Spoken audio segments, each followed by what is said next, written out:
speak on the motion of thanks on the Governor's address. Honorable Speaker, sir, the Governor's address to the joint session of State Legislature yesterday is significant for several reasons. In the year 2022, we missed the Governor's address for reasons known to one and all.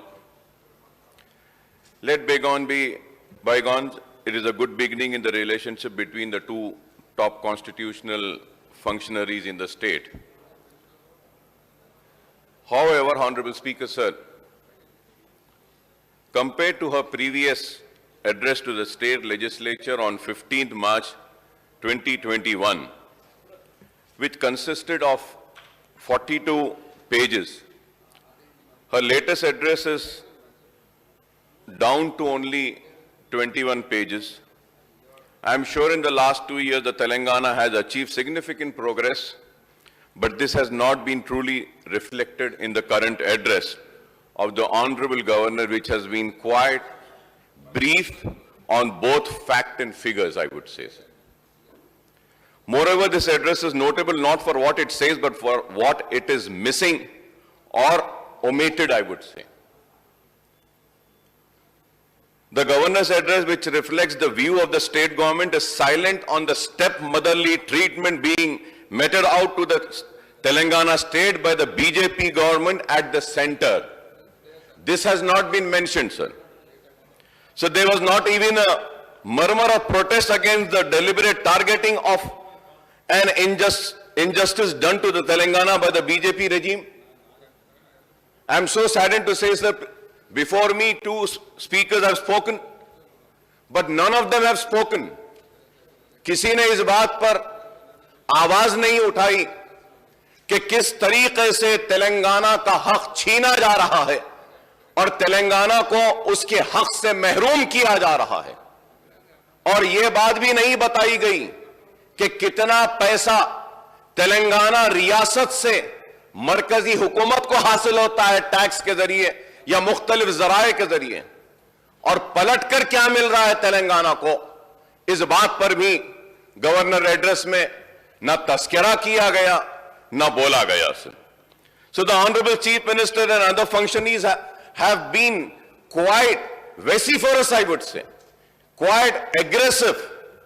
जब भी television के सामने आते हैं या public meetings में जाते हैं और बार बार कहते हैं about the raw deal being given to Telangana state.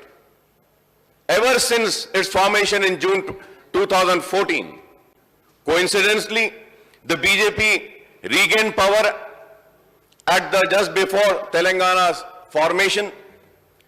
Sir, I would like to know what are the reasons, sir. Sir, the omissions of any reference to the state plight at the hands of the central government raise questions. Has the state government deliberately chosen to ignore these issues in the governor's address to show courtesy to Her Excellency? Or has the Honorable Governor dropped certain portions of the text sent to her before the speech copies were printed and she read out the address? Or the reference to the central government high-handed attitude toward the state has been brushed aside after the Telangana Rashtra Samiti assumed the national avatar of Bharat Rashtra Samiti? क्या यह मजबूरियां हैं भारत राष्ट्र समिति बनने की? आमदन इसको भुला दिया गया या छोड़ दिया गया, या फिर कैबिनेट उमूमन तो यह होता है sir. Sir, I don't want to go into the rule position, sir. I might be wrong also. एक असेंबली सेशन को प्रोरॉग करना पड़ता है, आप उसको खत्म करना पड़ता है, उसके बाद नोटिफिकेशन देना पड़ता है, फिर बजट का सेशन आना पड़ता है, 8 दिन का गैप होता है, ये तो कंटिन्यूएशन में है. Sir, I really don't know what is the sanctity of this governor's address, sir. I really do not know. What is the real sanctity of this? कि बस देना था, खैर अच्छा हुआ गवर्नर साहिबा आई यहां पर.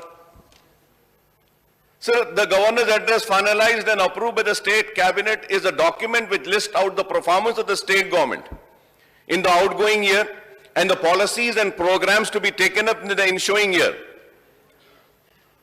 Looked at from this point of view, the governor's address lacked power and punch since dismisses most of the achievement of the government in a paragraph or two. You can feel the difference if you compare the text of the governor's address in 21 and now, sir. Sir और ये भी शायद अगर मैं गलत ना हूं तो आई मे बी करेक्टेड कि गवर्नर्स एड्रेस को कैबिनेट अप्रूव करता है और उसके बाद गवर्नर साहिबा के पास या गवर्नर के पास जाता है. पता नहीं अब इस एड्रेस को भी कैबिनेट ने मंजूर किया है. ठीक है, किया है तो अच्छा है सर. सर जब कैबिनेट ने इसको मंजूर किया है, मैं चाहता था कि आप लोगों की तरफ से आवाज आए. शुक्रिया आपका कि किया है आपने कहा. तो क्या कैबिनेट में भी इस बात का जिक्र तस्करा नहीं होता कि तेलंगाना के साथ कितनी नाइंसाफी हो रही है?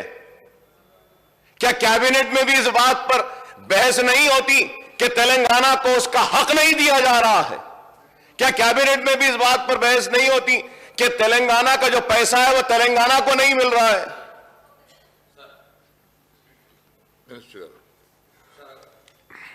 సార్ అధ్యక్ష, అక్బర్ గారు క్యాబినెట్లో మీరేం ఇది మాట్లాడలేదు అది మాట్లాడలేదు అని చెప్పి మాట్లాడడం కరెక్ట్ కాదు. సభను మిస్లీడ్ చేస్తున్నారు వారు. క్యాబినెట్లో మేము ఏం మాట్లాడినామో వారికి చెప్పాల్సిన అవసరం లేదు అధ్యక్ష. మేము సమయం సందర్భం వచ్చినప్పుడు ప్రజలకు ఎప్పుడు ఏం చెప్పాలో మేము చెప్పుకుంటాం అధ్యక్ష.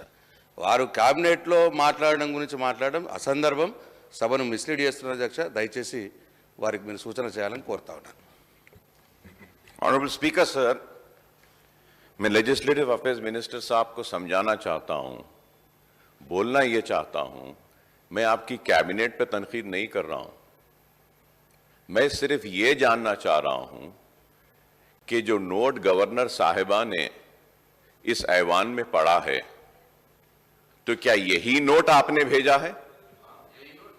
बस यही जानना चाहता हूं, यही जानना चाहता हूं. आप रिकॉर्ड में आके बोल दीजिए, यही भेजे थे. बोलिए.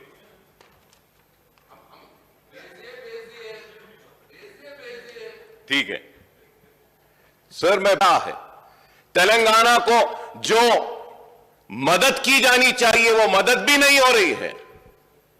आज 157 मेडिकल कॉलेजेस सारे हिंदुस्तान में खोलने का मरकजी हुकूमत ने ऐलान किया.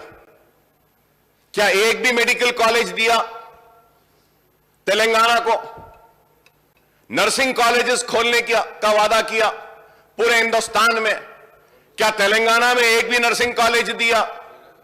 तो मैं यह कहना चाहता हूं कि गवर्नर साहिबा के एड्रेस में तेलंगाना की नाइंसाफी और मरकजी हुकूमत की स्टेप मदरली ट्रीटमेंट का जिक्र क्यों नहीं किया गया?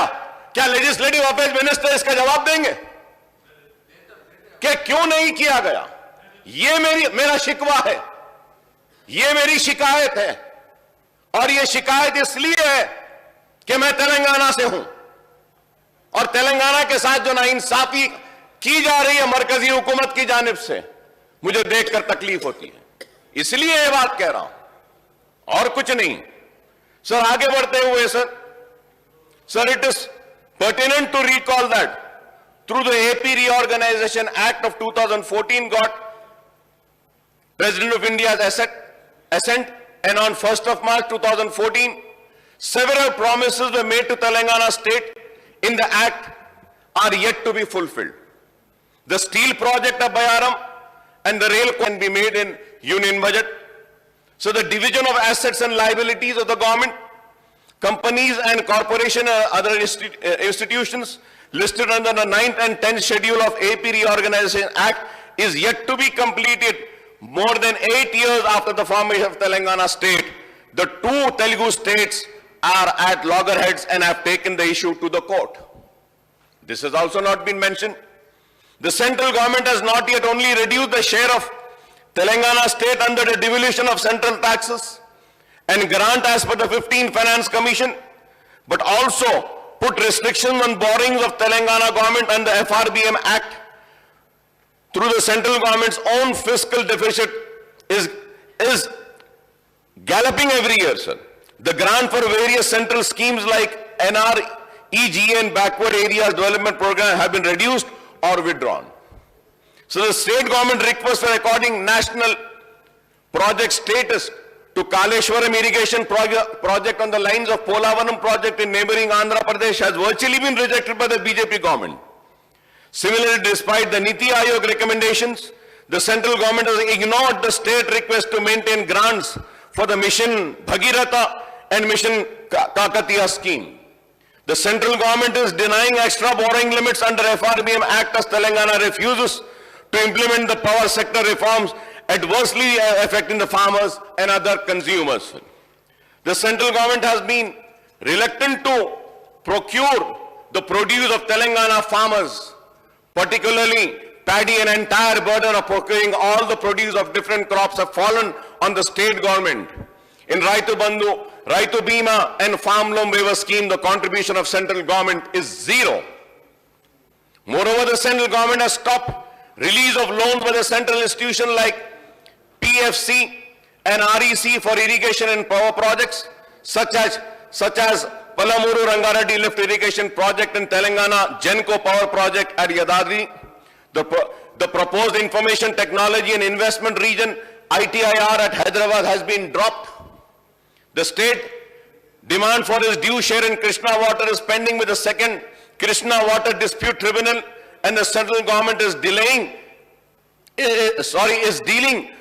a blow to the state by issuing notification in July 2021 for the takeover the state irrigation and hydel power projects and the two major rivers by Krishna and Godavari River Management Board. The central government has sanctioned, as I had said earlier, sir, 157 medical colleges and 157 nursing colleges across country, but not a single medical or nursing college have been sanctioned for Telangana, sir. The list of central government act of omission and commission is endless, and suffice to say that the state is only being given a raw deal. Telangana would have progressed much faster and registered higher GSDP and per capita income over the last 8 years if the central government had extended the helping hand. Sir, जब मैं ये बात कर रहा हूं नाइंसाफी की, तो स्पीकर साहब मैं आपसे दरखास्त भी करूंगा कि इस सेशन के दौरान, और बड़ी लंबी फेहरिस्त है मरकजी हुकूमत की जानिब से जो नाइंसाफियां और हक तलफी तेलंगाना रियासत के साथ की जा रही है, उसकी बड़ी फेहरिस्त है।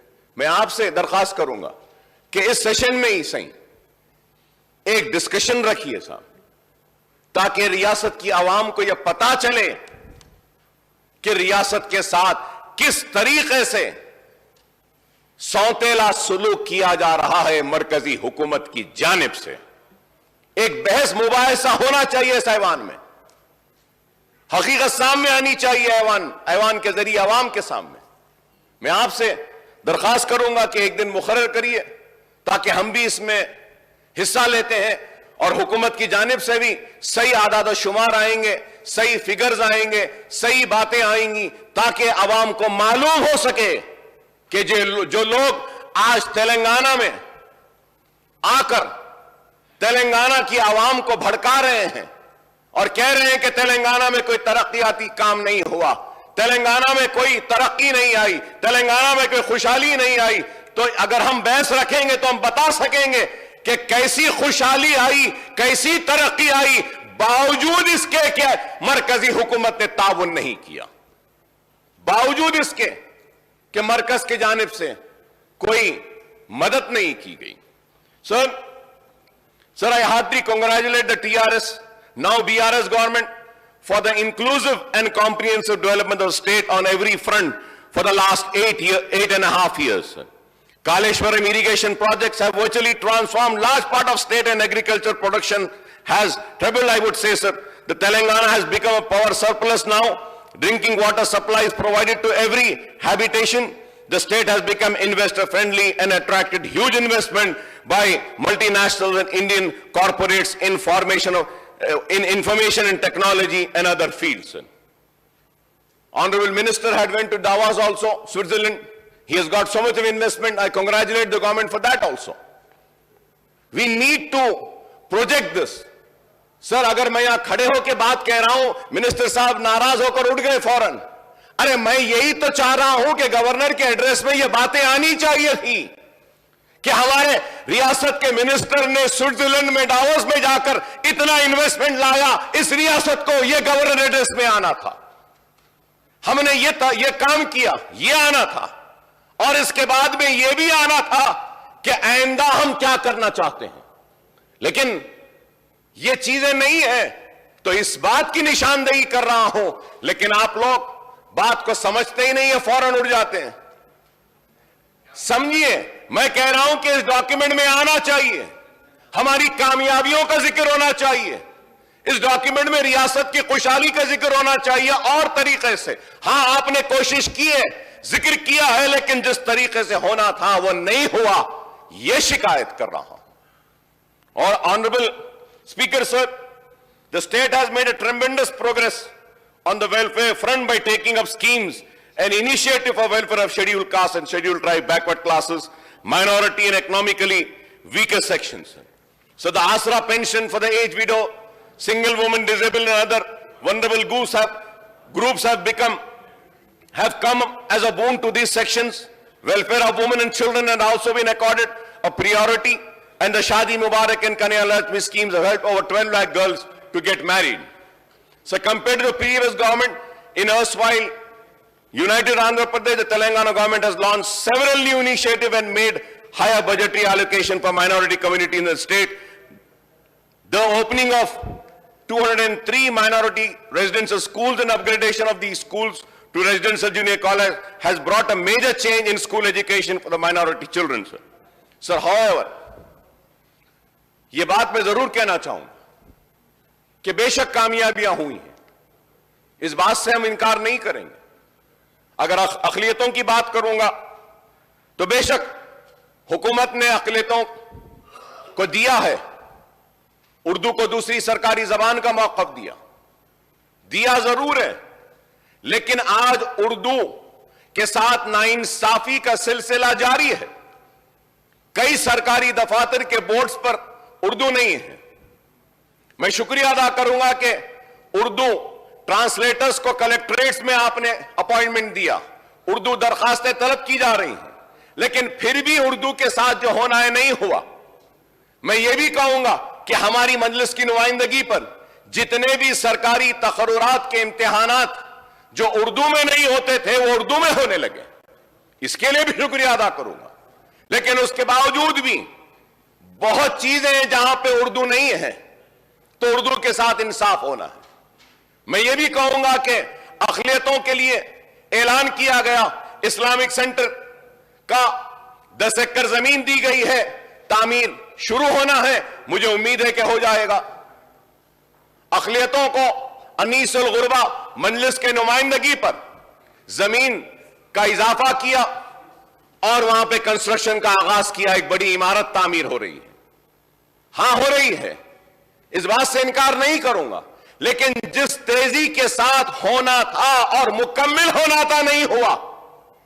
हां, मैं शुक्रिया अदा करूंगा हुकूमत का कि नए सेक्रेटेरिएट के पास में मस्जिद की तामीर भी हो रही है। वादा किया गया कि सेक्रेटेरिएट की तामीर मुकम्मल होने से पहले मस्जिद की तामीर हो जाएगी। मैं जानना चाहूंगा कि मस्जिद की तामीर कौन से स्टेज में है। कोई जा नहीं सकता, देख नहीं सकता, पता नहीं है, मगर मुझे यकीन है कि जरूर वो मस्जिद की तामीर मुकम्मल होगी। मैं सिर्फ बता रहा हूं, ऐसा नहीं है कि मैं यहां खड़े रह के आप पे तनकीद कर रहा हूं, नहीं, आपने जो किया है उस पर तारीफ भी कर रहा हूं, शुक्रिया भी अदा कर रहा हूं, और जो नहीं हुआ वो बताकर आपके जरिए उन मसाइल को हल भी करवाना चाहता हूं। शादी मुबारक मजलिस ने नुमाइंदगी की थी तेलंगाना के तश्कील के बाद इसी ऐवान में कि शादी मुबारक की स्कीम लाई जाए। आई शादी मुबारक की, कई गरीबों का फायदा हो रहा है, इस बात से हम इनकार नहीं करेंगे। लास्ट असेंबली सेशन में हमने चीफ मिनिस्टर साहब से मुतालबा किया था कि चीफ मिनिस्टर साहब फ्रूट मार्केट के ताल्लुक से, तो आज वो फ्रूट मार्केट के लिए जमीन दी गई, वहां पे काम हो रहा है और इसके लिए भी मैं हुकूमत का शुक्रिया अदा करूंगा, एग्रीकल्चर मिनिस्टर साहब का शुक्रिया अदा करूंगा कि फ्रूट मार्केट वक्फ बोर्ड की एक जमीन पर दी गई। हम ये नहीं कह रहे कि नहीं हुआ। अफजलगंज की मस्जिद के लिए हमने मुतालबा किया था, उसके लिए मंजूरी दी गई, पैसा दिया, चेक दिया गया, लेकिन फाइनेंस डिपार्टमेंट में चेक को रोक दिया, उसको रिलीज करवा दीजिए। ये बातें हम जो कह रहे हैं, लाल दरवाजे की मंदिर के लिए मजलिस ने, मैंने खड़े होकर कहा कि लाल दरवाजे की मंदिर के लिए उसके एक्सटेंशन का काम करना है। चीफ मिनिस्टर साहब का शुक्रिया कि 20 करोड़ रुपया उन्हें मंजूर किया, लेकिन आज भी वो काम नहीं हुआ। वो काम होना चाहिए। मक्का मस्जिद की तामीर के लिए, रेनोवेशन के लिए मजलिस ने मुतालबा किया। मक्का मस्जिद की तामीर, रेनोवेशन का काम अभी भी मुकम्मल नहीं हुआ, तो कब होगा मैं ये जानना चाहूंगा। बागान की मस्जिद के लिए किया, यहां के जो एम्प्लॉइज हैं उनके लिए किया, रेगुलराइज करिए, नहीं हुआ। मैं चीफ मिनिस्टर साहब का शुक्रिया अदा करूंगा कि हम मजलिस की नुमाइंदगी पर अइम्मा और मौजूनों को आपने मंथली पैसा देने का ऐलान किया, दे रहे हैं। 4-4 महीने तक नहीं मिलती है, खैर देर से मिलती है, मगर अब रमजान का महीना आने वाला है, मैं उम्मीद करूंगा कि हुकूमत वक्त पे उनको दे देगी। अचल इकास को दे रहे हैं, पुजारियों को दे रहे हैं, हम इसका भी इस्तेकबाल करते हैं, देना चाहिए, बहुत अच्छा है। ये काम जो अच्छे हुए हैं हम उसकी तारीफ करेंगे, जो लेकिन नहीं हुआ वो तो बोलेंगे हम बराबर। वही बात कहना चाहते हैं। आप पूरी रियासत में हर डिस्ट्रिक्ट में मेडिकल कॉलेजेस बना रहे हैं, हम मुबारकबाद देते हैं आपको। वरंगल का दवाखाना 1 साल में मुकम्मल हो जाएगा, मुबारक आपको, अच्छी बात है। लेकिन मैं जानना चाहता हूं, हैदराबाद में एक उस्मानिया दवाखाना है, वो कब बनेगा? वादा किया था बनाने का, अब तक नहीं हुआ। चीफ मिनिस्टर साहब ने ऐवान में कहा मीटिंग करिए, बनाइए, सब करिए, बोलते हाईकोर्ट का है, नहीं हाईकोर्ट में भी डालें। आप हर डिस्ट्रिक्ट में दवाखाना बना रहे, अच्छा है।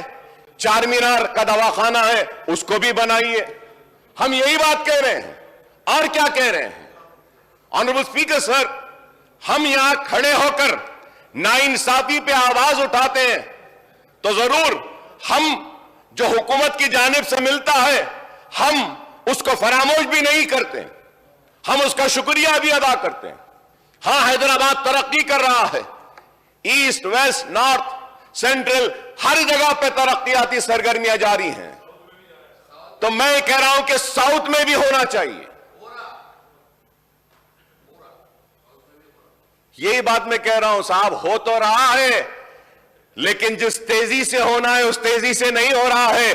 जिस तेजी के साथ हाईटेक सिटी में होता है, जिस तेजी के साथ न्यू सिटी में होता है, उसी तेजी से ओल्ड सिटी में नहीं हो रहा है। यही तो बात कह रहा हूं। मंजूरी दी गई है, कहां हुआ साहब? सर, मैं बड़ी जिम्मेदारी के साथ कह रहा हूं, 10 साल पहले मेरी कॉन्स्टिट्यूएंसी में एक स्टेडियम को मंजूर किया गया, 10 साल हो चुके हैं, आज तक भी वो कंप्लीट नहीं हुआ। क्या इस तेजी से हो रहा है? आज ये काम की जो हम निशानदेही कर रहे हैं, मैं स्पीकर साहब, मैं आपके जरिए म्युनिसिपल एडमिनिस्ट्रेशन मिनिस्टर साहब की तवज्जो लाना चाहता हूं इस बात पे। क्या 5 साल से जायद अरसा नहीं हुआ कि लाड़ बाजार को डेवलप करेंगे बोले थे, एमएलएस की टीम गई थी, क्या डेवलप हुआ? Sir, when I got elected first time and second time in 2004, right from 2004, I'm fighting for Charminar pedestrianization project. 2004, sir. क्या कंप्लीट हुआ सर? आप इसको तनकीद में न लें, आप इसको ये समझ के आप मेरी बात को सुनिए कि हम आपके साथ खड़े हैं। हमको भी आवाम के सामने जाना है, आपको भी आवाम के पास जाना है। हम आवाम को क्या कहेंगे, क्या बताएंगे? कितने साल लगेंगे चार मीनार पेडेस्ट्रियनाइजेशन प्रोजेक्ट कंप्लीट होने के लिए? क्या ये मेरी बात गलत है कि लास्ट बजट में आपने, अभी तो ये बजट अभी है, चल रहा है, अभी फाइनेंशियल ईयर खत्म नहीं हुआ। 500 करोड़ रुपए ओल्ड सिटी मेट्रो के लिए दिए गए थे। क्या मेट्रो का काम शुरू हुआ? क्या मेट्रो आई या कुछ पहल हो रही है? हाईटेक सिटी, शमशाबाद एयरपोर्ट, वो लिंक, दूसरे लिंक्स आप पूरे कर रहे हैं, बेशक करिए, ये मेरा शहर है, ये मेरी रियासत है, यहां पे खुशहाली, यहां पे तरक्की आनी चाहिए। लेकिन ये कौन सी बात है कि चौतरफ तरक्की हो रही है लेकिन उस तरफ नहीं होगी? मैं याद दिलाना चाहता हूं मिनिस्टर साहब को, लास्ट बजट के इजलास में, लास्ट सेशन में, मैंने चीफ मिनिस्टर साहब से दर्दमंदाना अपील की थी कि पुराने शहर के रोड वाइडनिंग्स के लिए कुछ पैसा दे दीजिए। मुझे माफ करें ऑनरेबल स्पीकर साहब, केटीआर साहब, आप मुझे माफ करें, लेकिन सीएम साहब ऐलान कर रहे थे कि हां कुछ 1000 करोड़ रुपया दे देंगे पुराने शहर के लिए। आपने जाकर कहा कि नहीं, हम कर देते हैं पूरा। सीएम साहब ने उठकर कहा कि अकबर साहब पूरी वाइडनिंग हो जाएगी। सर 1980 से वाइडनिंग अभी भी पेंडिंग है सर। क्या आप बताइए, अगर मैं यहां खड़े रहकर अगर बात कर रहा हूं तो इस आंख से न देखें कि एक मुसलमान खड़े होकर बात कर रहा है, नहीं, या मुसलमान के लिए बात कर रहा हूं, नहीं। हां, मैं मुसलमान के लिए बात करता हूं, हां मैं पुराने शहर की बात करता हूं, हां मैं तेलंगाना की बात करता हूं, हां करता हूं मुसलमान की, इसलिए करता हूं कि मैं अवामी नुमाइंदा हूं, जिम्मेदार हूं। मेरा फर्ज है, मेरी जिम्मेदारी है कि जो कमजोर है, जो पसमानदा है, जो पीछे है, उसका हाथ पकड़कर उसको आगे बढ़ाऊं। ताकतवर का हाथ तो सब थामेगा, कमजोर का हाथ कौन थामेगा? अगर हम अवामी नुमाइंदे अगर कमजोरी को दूर नहीं करेंगे तो फिर और कौन करेगा? और आज अगर मैं बात कर रहा हूं मुसलमान को आगे लाने की, तो मुसलमान जब आगे आ जाएगा तो अगर कोई मुसलमान के पीछे अगर कोई हिंदू रहेगा, सिख रहेगा, ईसाई रहेगा, तो अकबरुद्दीन ओवैसी उस हिंदू, सिख, ईसाई का भी हाथ पकड़कर उसको भी सामने लाने की कोशिश करेगा। इसी से तो हमारे मुल्क में खुशहाली आएगी, तरक्की आएगी। एसआरडीपी के प्रोजेक्ट्स हो रहे हैं, कितने प्रोजेक्ट्स हुए हैं साहब ओल्ड सिटी में बताइए? एसआरडीपी सेकंड फेज हम बोले, क्या सेकंड फेज एसआरडीपी में, क्या जो चंद्रायन गुट्टे के फ्लाईओवर्स का हमने जिक्र किया, क्या वो लिया गया? मिनिस्टर साहब ने वादा किया था, बजट पे ले लीजिए, बजट नहीं साहब मैं जरा बोलता हूं साहब, इसमें खत्म करता हूं। सर मिनिस्टर साहब ने वादा किया था। सर ऑनरेबल स्पीकर साहब, मैं आपसे बड़े ही अदब के साथ, बड़े ही एहतराम के साथ, इस कुर्सी की इज्जत करते हुए मौजरत खाई के साथ कहना चाहता हूं, स्पीकर साहब 1 साल हो गया, मिनिस्टर साहब ने कहा था कि मीटिंग बुलाएंगे, बहादुरपुरे में आईटीआई का था, कई इश्यूज थे। 1 साल में क्या मीटिंग बुलाए सर? सर इस ऐवान में वादा किया जाता है, क्या ऐवान में जो तयखुन दिया जाता है, जो जबान दी जाती है, क्या उसकी भी अहमियत नहीं है? क्या उसका भी एहतराम नहीं है? आप बताइए स्पीकर साहब, आप बोलिए, आपकी मौजूदगी में कहा गया कि जरूर मीटिंग बुलाएंगे, क्या आज तक मीटिंग हुई? हमने जूनियर कॉलेज के लिए कहा था, बहादुरपुर में आईटीआई के लिए कहा था, इंक्यूबेटर्स के लिए कहा था, स्टार्टअप्स के लिए कहा था कि वो जो एससी एसटीज को जो आप दे रहे हैं वो मुसलमानों को दीजिए। On par with SC STs का वादा किया गया, on par with SC STs क्या हुआ? क्या रिव्यू हुआ? मैं जानता हूं चीफ मिनिस्टर साहब मसरूफ रहते हैं, मैं जानता हूं केटीआर साहब भी मसरूफ है, मैं जानता हूं कि सारे मिनिस्टर्स मसरूफ हैं। उनसे दरखास्त करूंगा सबसे, आप लोग मसरूफ हैं, हमको एक आदमी बता दीजिए जिसके पास हम जाके मिल सकते हैं, हम मिल लेंगे, खड़े रह जाएंगे। आपके चपरासी से भी मिलना बोले तो मिल लेंगे, तेलंगाना के लिए, पुराने शहर के लिए, हमारी आवाम के लिए हम खड़े रह जाएंगे। मगर मिलिए तो सही, कोई वादा तो पूरा कीजिए। सर नए स्पीकर साहब बोलने दीजिए मुझे।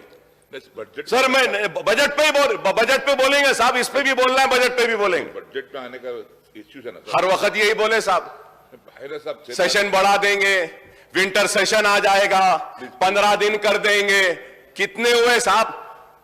2014 से लेकर अगर हम देखेंगे, फिगर्स है साहब मेरे पास, फिगर्स है, 126 दिन हुए थे।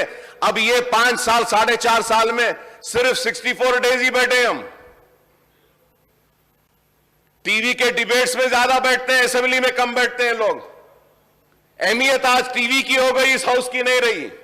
बोलने दीजिए साहब। पहले अब आप लोग तय कर दिए 12 को खत्म, 25 साल होने आ रहे हैं साहब। कभी बजट सेशन इतना जल्दी तेजी के साथ खत्म होता हुआ नहीं देखे। लेटर भेजा मैं बीएससी में, इस वास्ते नहीं आए हैं जियो, आपके चीफ मिनिस्टर साहब भी नहीं आए, लीडर ऑफ द हाउस भी नहीं आए, नहीं आए तो फिर हम नहीं आए तो हम नहीं आए तो क्या? हाँ तो क्या? देखिए मैं तसादुम करना नहीं चाहता, मैं तसादुम करना नहीं चाहता, तो बोलना नहीं है। या तो आइए माइक पे आके बोलिए, बोलिए, बोलने दीजिए हमको। Please conclude. वही तो बोल रहा हूं मैं। तो आप माइक नहीं लेते, आप वैसे ही बोलते हैं। आप माइक लेकर बोलिए ना, अकबर साहब बोलिए आप। Please conclude.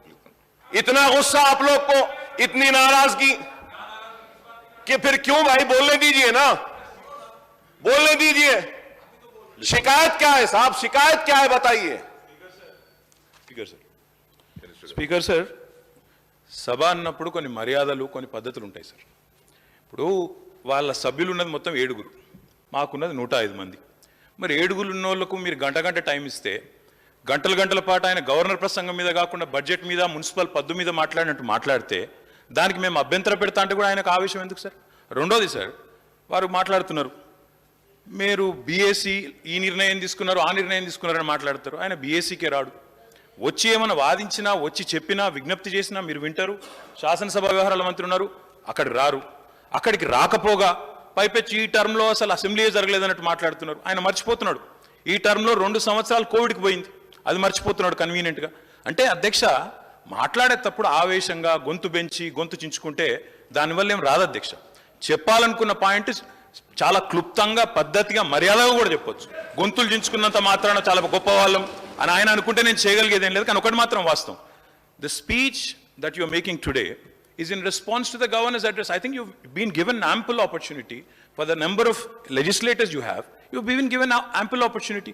మరి మీరు వాళ్ళకి 7 ఉన్న వాళ్ళకి ఇంత టైం ఇస్తే మేము 105 మంది ఉన్న అధ్యక్ష మాకెంత టైం ఇవ్వాలి అధ్యక్ష? మీరు మా వాళ్ళు ఇద్దరే మాట్లాడారు, గంట మాట్లాడారు. ఆయన 7 ఉన్న ఆయన గంట మాట్లాడతాడు. ఇది ఎక్కడ పద్ధతి అధ్యక్ష? మీరు సమయ పాలన కూడా మీరు చెప్పాలా. మళ్ళీ గవర్నమెంట్ హ్యాస్ టు రిప్లై. ఆయన సభానాయకుడు రాలేదని మాట్లాడతారు అధ్యక్ష. సభానాయకుడికి ఆయనకి ఏం పోలిక అధ్యక్ష? నాకు అర్థం కాదు. సభానాయకుడి స్థానంలో మా గవర్నమెంట్ తరఫున శాసనసభ వ్యవహారాల మంత్రి వచ్చినారు, ఫైనాన్స్ మినిస్టర్ వచ్చినారు, మా స్పోర్ట్స్ మినిస్టర్ వచ్చినారు, 4 మంత్రులు ఉన్నారు నిన్న బీఎస్సీ మీటింగ్లో. ఆయన రాకపోగా, లీడర్ ఆఫ్ ఆపోజిషన్గా ఆయన బాధ్యత నెరవేర్చకపోగా పైపెచ్చి ఇంకేదో మళ్ళీ మీదికి వెళ్ళి నిందాపూర్వకంగా మాట్లాడడం మంచిది కాదు. मैं अकबर साहब से भी रिक्वेस्ट करता हूं, आप आज गवर्नर स्पीच पे आपकी सजेशन, आपके इनपुट, आपके जो भी कमेंट्स है आप दे रहे हो, उस बात पे गवर्नमेंट जरूर रिप्लाई करेगी. But to make sweeping remarks saying the government is not functioning, ministers are not available, ఇది మంచిది కాదు అధ్యక్ష, మంచి ధోరణి కాదు. ఇప్పటికైనా వారిని సవరించుకోమనండి. మీరు కూడా సమయపాలన పాటించాలి అధ్యక్ష. ఎందుకంటే మరి మాకు కూడా అవకాశాలు రావాలి, మేము కూడా మాట్లాడాలి, మంత్రులు సమాధానం చెప్పాలి, ఇక్కడ చెప్పి మేము కౌన్సిల్కి పోవాలి. కాబట్టి ఇది కరెక్ట్ వ్యవహారం అయితే కాదు. వారిని కూడా దయచేసి సమయపాలన పాటించే విధంగా తమరు చర్య తీసుకోవాలని కోరుతా ఉన్నాను అధ్యక్ష. Please conclude. Honorable Speaker, sir. Sir, Honorable Minister Saab is a very learned man. He is also a senior man, very qualified, well educated. I just want to tell one thing is that I am not a newcomer in this house. And it is not for the first time that I am speaking here. I have spoken in Andhra Pradesh Legislative Assembly several times on vote of thanks for the governor's address also. And it is not that the first time or in this Telangana state being in number 7 or with 7 numbers we are being given or allotted 1 hour or 40 minutes. No, sir. You can go and check the records. Always in Andhra Pradesh Legislative Assembly also, the MIM party has been allotted good number of times and opportunity, and longer time to speak. It is not the first time. आप 107 हैं, जरूर आप लीजिए, 2 दिन बात करिए, एतराज नहीं है इस बात पर। एतराज इस बात पे है कि टॉलरेंस लेवल किसका कितना है। आपका टॉलरेंस लेवल ही कम होते जा रहा है, टॉलरेट ही नहीं करना चाह रहे। हाँ, अगर अकबर ओवैसी यहां खड़े रहकर 1 घंटा तारीफ करेगा तो और 1 घंटा बोलेंगे। देखिए, अरे देखिए, हेल्दी डेमोक्रेसी में एक दूसरे को सुनने की ताकत भी होनी चाहिए। अकबर साहब, तनकीद को भी सुनना चाहिए, जब भी डेमोक्रेसी मजबूत होती है। नहीं, अकबर साहब, There was a time when I used to speak, Roshaya Saab was a finance minister, I used to criticize the government. He used to get up from his chair and come and tell me, Mr. Owaisi, you have spoken well. Very good young man, he used to say. I have seen so many chief ministers. Please conclude. और मैं यहां खड़े रह के बोल, आपने कहा कि अकबर साहब बीएससी में नहीं आए। सर, ऑनरेबल स्पीकर सर, मैं सर नहीं, I am not yielding, sir. Let me complete, sir. Let me complete. I am not yielding, sir. Let me complete. Sir. Let me complete, sir. Then I'll give you an opportunity. Sir Akbar గారు ఇప్పటికైనా కానీ governor ప్రసంగం మీద మాట్లాడమని సూచించండి sir. ఇంకా వాళ్ళతో మాట్లాడుతూ పోతే మేము కూడా ఆయన చూసినాం సార్. మేము ఆయన వారు సభ్యులుగా ఉన్నప్పుడు రోషే గురించి మాట్లాడుతున్నాం, వాళ్ళ గురించి మాట్లాడుతున్నారు. వారు చాలా బాగా మాట్లాడేది. ఈ మధ్యలో వారికి కూడా కోపం ఎక్కువ వస్తున్నారు అధ్యక్ష. అప్పుడు చాలా బాగా మాట్లాడేది. ఎందుకో వారికే కోపం ఎక్కువ వస్తుంది, మాకు రావట్లేదు కోపం. आपको गुस्सा ज्यादा हो रहे, हम नहीं हो रहे. आपको टॉलरेंस कम हो रहे, हमको नहीं हुआ. जिसपे ऊपर आप गुस्सा आना है उस पे ऊपर आइए. आप हमारे ऊपर गुस्सा है तो क्या आता. దయచేసి అధ్యక్ష గవర్నర్ ప్రసంగం మీద మాట కంక్లూడ్ చేయమని రిక్వెస్ట్ చేస్తున్నాం వాళ్ళకి. साहब, आप सीनियर आदमी हैं।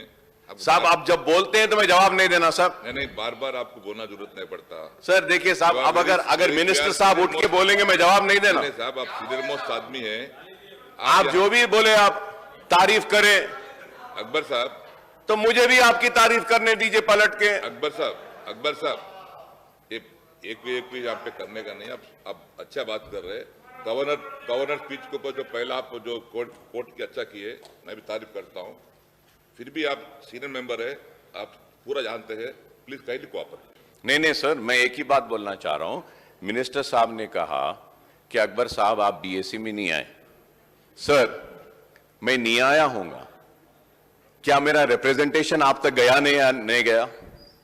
कितने दिन असेंबली करना हम बोले या नहीं बोले लेटर में? कौन से इश्यूज को टेकअप करना बोले या नहीं बोले? शायद मिनिस्टर साहब को नहीं मालूम, उनको भी कॉपी भेज देता हूं। आप बोलिए साहब, हम क्या बराबर वहां पे अपना रिप्रेजेंटेशन दिए या नहीं दिए सर? दिए सर या नहीं दिए सर? सर हम दिए, बराबर दिए। हम नहीं भी आए तो हमारे मसाइल को रखे। हम नहीं भी आए तो क्या मसाइल को उठाना है वो भी हम बोले। हम नहीं आए तो उसकी वजह भी बोले। आप बोल रहे हैं कि आप नहीं आए। प्लीज, हाँ, हम बराबर भेजे अपने मसाइल। Please conclude. मैं कर रहा हूं सर, मैं अब इसमें का कंक्लूड कर रहा हूं। प्लीज। ये लोग के पास में एक सबर नहीं है साहब कि खामखा के उलझना चाहते हैं। हम बार बार बोलते रहे जीएसटी से तेलंगाना का नुकसान होगा, नहीं होगा। अकबर साहब बेफिक्र रहिए, डिवोल्यूशन ऑफ फंड्स में हमको कम आएंगे पैसे। चीफ मिनिस्टर साहब ने उठकर कहा अकबर साहब आप बेफिक्र रहिए, नहीं आएंगे। आज हो रहा है। हमने डिमोनेटाइजेशन पे उठकर खड़े रहकर मैंने कहा, सीएम साहब ने कहा नहीं अकबर साहब नहीं, आप बेफिक्र रहिए, नहीं होगा। और प्राइम मिनिस्टर को ऐसा नहीं बोलना चाहिए डिमोनेटाइजेशन अच्छा है बोले। हम बोले नहीं, आप भरोसा मत करिए इन पर, ये कभी भी साथ छोड़ देंगे। नहीं, आप नहीं अकबर साहब, हम बराबर करेंगे। अब उसके बाद में वाइस प्रेसिडेंट के इलेक्शन में आपने साथ दिया, प्रेसिडेंट इलेक्शन में आपने साथ दिया बीजेपी का, लेकिन बीजेपी ने क्या किया आपके साथ? क्या किया बताइए। आगे बात करेंगे, टाइम है। आप हाँ साहब, मैं वही तो बोल रहा हूं। Please conclude on that. मैं गवर्नर के स्पीच में जा रहा हूं सर। Please conclude. मैं उससे हट नहीं रहा हूं। अब उठ के अगर बोल रहे हैं तो मुझे जवाब तो देना पड़ेगा। दे दिए। देना पड़ेगा ना साहब मुझे। दोनों भी। आप करीब होते रहे, इतने करीब होते रहे कि आपको दूर कर दिया गया, आज दूर हो गए तो वो बुरे हो गए। अरे हम यही बात कह रहे थे कि इतना करीब ना जाइए। खैर, इसके साथ साथ मैं मुबारकबादी देता हूं चीफ मिनिस्टर साहब को, टीआरएस पार्टी को भारत राष्ट्र समिति बनने पर कि तेलंगाना का राष्ट्र हो गया, अब आप भारत का राष्ट्र करने निकले हैं, आपको मुबारकबादी देता हूं। मगर उसके साथ यह भी जरूर कहूंगा कि इस बात का भी ख्याल रखिए कि हम जब गए तो हमको बी टीम बोले, नहीं मालूम अब आपको कौन सी टीम बोलेंगे, नहीं मालूम कि आपको कौन सी टीम बोलेंगे। बस यहां पे दो ही लोग हैं, एक वो और दूसरे कौन है मालूम है, ये नहीं चाहते कि कोई तीसरा आए। तो होशियारी के साथ, समझदारी के साथ आगे बढ़िए। स्पीकर साहब, मैं ये बात भी कहूंगा कि 5 साल से मुसलमानों को कर्ज नहीं दिया गया, 5 साल से माइनॉरिटी फाइनेंस कॉर्पोरेशन से कर्ज नहीं किया गया। नहीं सर, इसमें बोले माइनॉरिटीज का सबका अच्छा कर रहे बोल के, तो मैं बताना चाह रहा हूं कि 5 साल से दरखास्तें नहीं बुलाए गए। जब बुलाए गए तो 1.5 लाख से ऊपर आए, अब दरखास्तें बुलाए तो 2 लाख चिल्लर दरखास्तें आई हैं। पैसा कम है, पैसा दीजिए ताकि उन दरखास्तों को क्लियर कर सकें। इसलिए कह रहा हूं overseas scholarship, sir overseas scholarship बच्चों के कोर्सेज खत्म हो गए हैं लेकिन आज भी नहीं आए। 1.5 करोड़ रुपए, 150 करोड़ रुपए अगर दे देंगे तो पूरे पैसे आ जाएंगे। मरकजी हुकूमत की एक ग्रांट है जहां पे स्कूल बिल्डिंग्स बना रहे माइनॉरिटीज के लिए, स्टेट गवर्नमेंट का एक शेयर होता है, वो शेयर रिलीज करना है, उसको रिलीज कीजिए। यही बात कह रहा हूं। मैं ये कहना चाहता हूं कि औकाफी जायदादें तबाह बर्बाद हो रही हैं, औकाफी जायदादें जा रही हैं। हुसैन शाह वली रहमतुल्लाह अलैह की 1600 चिल्लर एकड़ जमीन चले गई। जब तेलंगाना का एजिटेशन हो रहा था तो टीआरएस लड़ रही थी उस जमीन के लिए, और फिर उसके बाद में सुप्रीम कोर्ट में हुकूमत की जानिब से हलफनामा डाला गया कि यह रियासत की जायदाद है। तो मैं ये बातें बताना चाह रहा हूं, बताना इसलिए चाह रहा हूं कि अगर इन बातों का करेक्शन नहीं होगा तो फिर इससे नुकसान होगा। खर्च के लिए कतार में है, उस्मानिया दवाखाना तामीर होना है, मेट्रो ट्रेन आनी है, रोड वाइडनिंग पुराने शहर में होनी है, सीवरेज प्लान हमने दिया है, उसको मंजूरी देना है। तो मैं यही कहूंगा कि आप बस्ती दवाखाने खोले हैं, बहुत अच्छा है, इससे फायदा हो रहा है, मुबारक। डायलिसिस सेंटर्स खोले हैं, बहुत अच्छा है। कंटी वेलुगु आंखों का जो टेस्ट कर रहे हैं, अच्छा है। ऑनरेबल स्पीकर साहब, उसमें एक चीज मैं अपनी जानिब से हुकूमत से कहना चाहूंगा कि आई टेस्टिंग होने के बाद में कई पेशेंट्स को कैटरैक्ट की सर्जरीज रिक्वायर्ड है। मैं एक सजेशन देना चाहता हूं कि आप आरोग्यश्री के अंडर वो कैटरैक्ट सर्जरीज को ला लीजिए, ताकि वो लोग जो लोग को सर्जरीज की जरूरत है, ये कंटी वेलुगु जो आपका प्रोग्राम है, इसमें वो प्राइवेट हॉस्पिटल्स में या गवर्नमेंट हॉस्पिटल में जाके सर्जरी करवा सकते हैं। अरे मैं यहां खड़े होकर सजेशंस दे रहा हूं आपको। सर, ऑनरेबल स्पीकर सर, के केजी टू पीजी का ऐलान किया गया था, इस ऐवान में किया गया था कि फलकनुमा कैंपस में 20 करोड़ का सैंक्शन दिया गया, आज भी वहां पे नहीं आया। डिग्री कॉलेजेस के लिए हम बोले, हुकूमत ने ऐलान किया कि मलकपेट में एक आईटी का एक बड़ा एक सेंटर और टावर बनाया जाएगा। मैं जानना चाहूंगा हुकूमत से कि क्या हुआ है उस ताल्लुक से।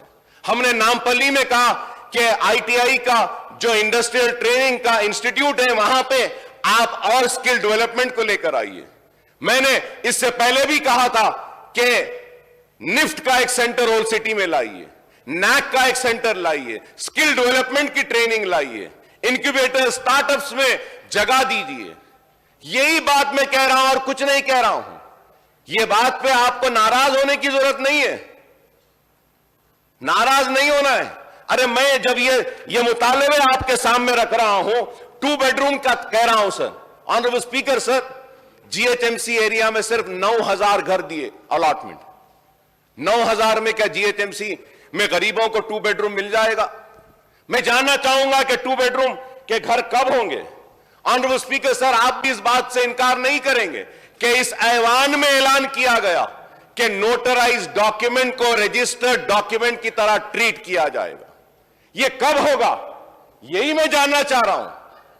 क्या मेरी बात ये गलत है? खुली कुतुब शाह जो अर्बन डेवलपमेंट के ताल्लुक से जानना चाहता हूं, मेट्रो ट्रेन आखिर चलेगी या नहीं चलेगी? मूसी को डेवलप करने की बात की गई, मूसी का डेवलपमेंट का अभी कुछ नहीं हुआ है, उसका क्या होगा मैं ये भी जानना चाहूंगा। सर, मैं आपके जरिए हुकूमत से मुतालबा करूंगा और बोलूंगा कि आप पुराने शहर की तरक्की के लिए जितने भी ऐलानात किए हैं वो कीजिए। चीफ मिनिस्टर साहब ने कहा था कि पुराना शहर इस्तांबुल बन जाएगा।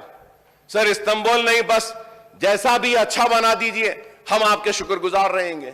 उस्मानिया दवाखाना बना दीजिए, हम आपके शुक्रगुजार रहेंगे।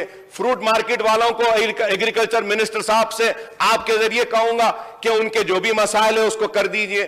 वहां पे वो कारोबार कर रहे हैं, मैंने जबान दी है और कहूंगा जब आपकी मार्केट बन जाएगी वो वहां से चले जाएंगे आपकी मार्केट में, वहां पे नहीं रहेंगे। यही बातें आपने स्टडी सर्कल्स पूरे डिस्ट्रिक्ट्स में लाएंगे, बोले वो लाइए। मुसलमानों के ट्रेनिंग के मराकज पूरे डिस्ट्रिक्ट में लाएंगे, बोले वो लेकर आइए। अरे हम यही बातें कह रहे हैं आपसे और उम्मीद करते हैं कि हमारी इन सारी बातों पर आप जरूर तवज्जो देंगे। और आखिर में मैं ये भी जरूर कहूंगा कि शहर तरक्की जरूर कर रहा है, लेकिन शहर में क्राइम भी बढ़ रहा है। अगर हम देखते हैं हैदराबाद में ओवरऑल क्राइम अगर हम देखते हैं और फिर उसके बाद में एफआईआर्स, अगर साइबर क्राइम, पूरा लिस्ट है मेरे पास कि यहां पे क्राइम्स बढ़ रहे हैं, दिन दहाड़े लोगों का कत्ल हो रहा है, चोरियां हो रही हैं। उम्मीद करता हूं कि इस पर भी गौर करेंगे। गवर्नर साहब के एड्रेस में कहा गया कि रियासत में इतने सारे, बहुत सारे सीसीटीवी कैमरास हैं, तो मैं जानना चाहूंगा कि कितने सीसीटीवी कैमरास चल रहे हैं। सर, 70% सीसीटीवी कैमरास का मेंटेनेंस नहीं है, मोर देन 50% कैमरास बंद हो चुके हैं। तो आप यही बातें मैं आपके जरिए लाना चाहता हूं। फार्मर्स के क्रॉप का लोन जो है वादा किया था कि 5 लाख में करेंगे, वो उसका क्या हुआ, वो भी आप करिए। जरूरी है फार्मर्स का। फार्मर्स आज खुदकशी कर रहे हैं, चाहे 1 होने दो या 10 होने दो। इतना सब कुछ होने के बाद भी आज किसान हमारा खुदकशी क्यों कर रहा है, इस पर हमको गौर करना चाहिए, इस पर हमको देखना होगा। दलित बंधु आपने आगाज किया, इसके लिए मुबारकबादी देता हूं।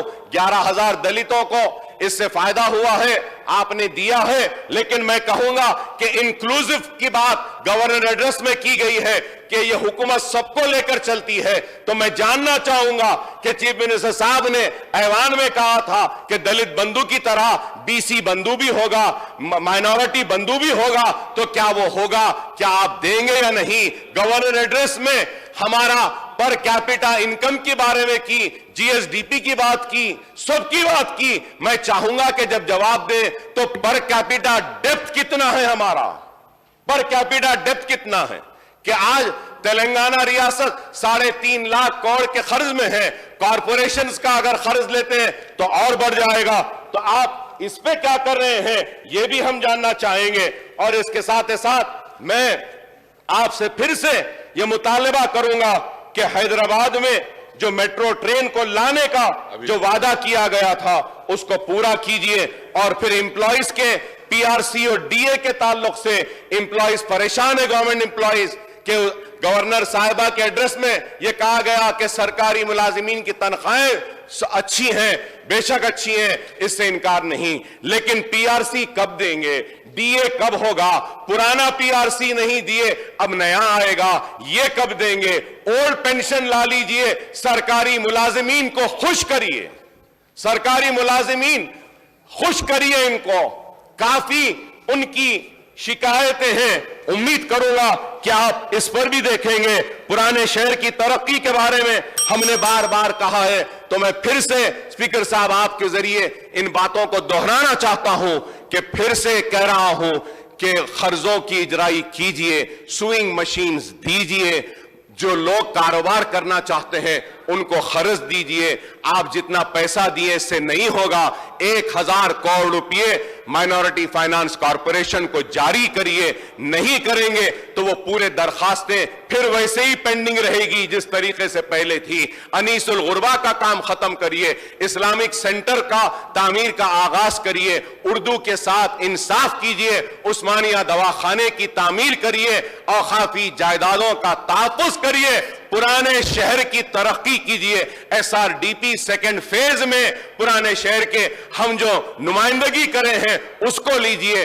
पुराने शहर को भी नए शहर की तरह तरक्की दीजिए। पुराने शहर के लेक्स के डेवलपमेंट के लिए भी हमने दिया है रिप्रेजेंटेशन।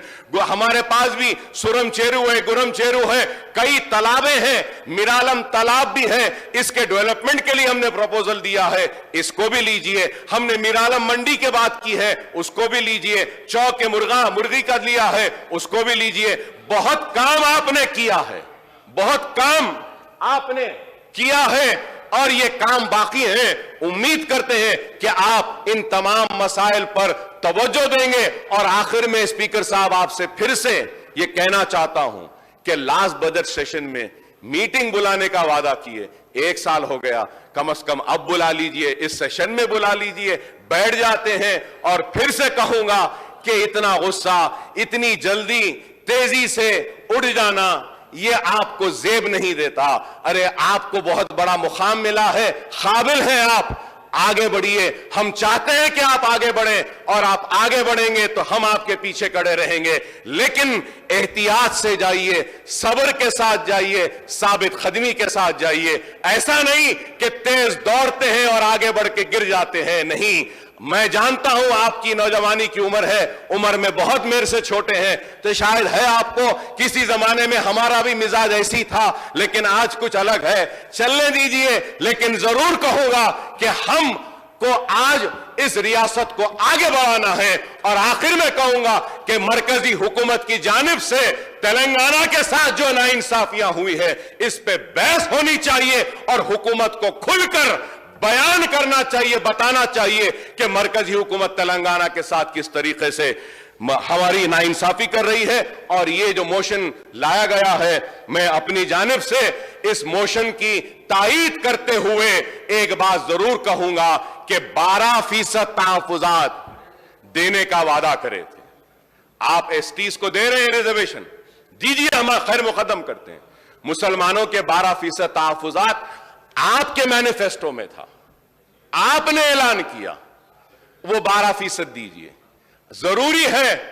और बीसी कॉरपोरेशन के जरिए भी BCE में मुसलमान हैं, उसको भी करिए। और ये मोशन जो मूव किया गया है, मैं इसकी तायीद करता हूं और आपने जो मुझे मौका दिया इसके लिए मैं आपका शुक्रिया अदा करता हूं।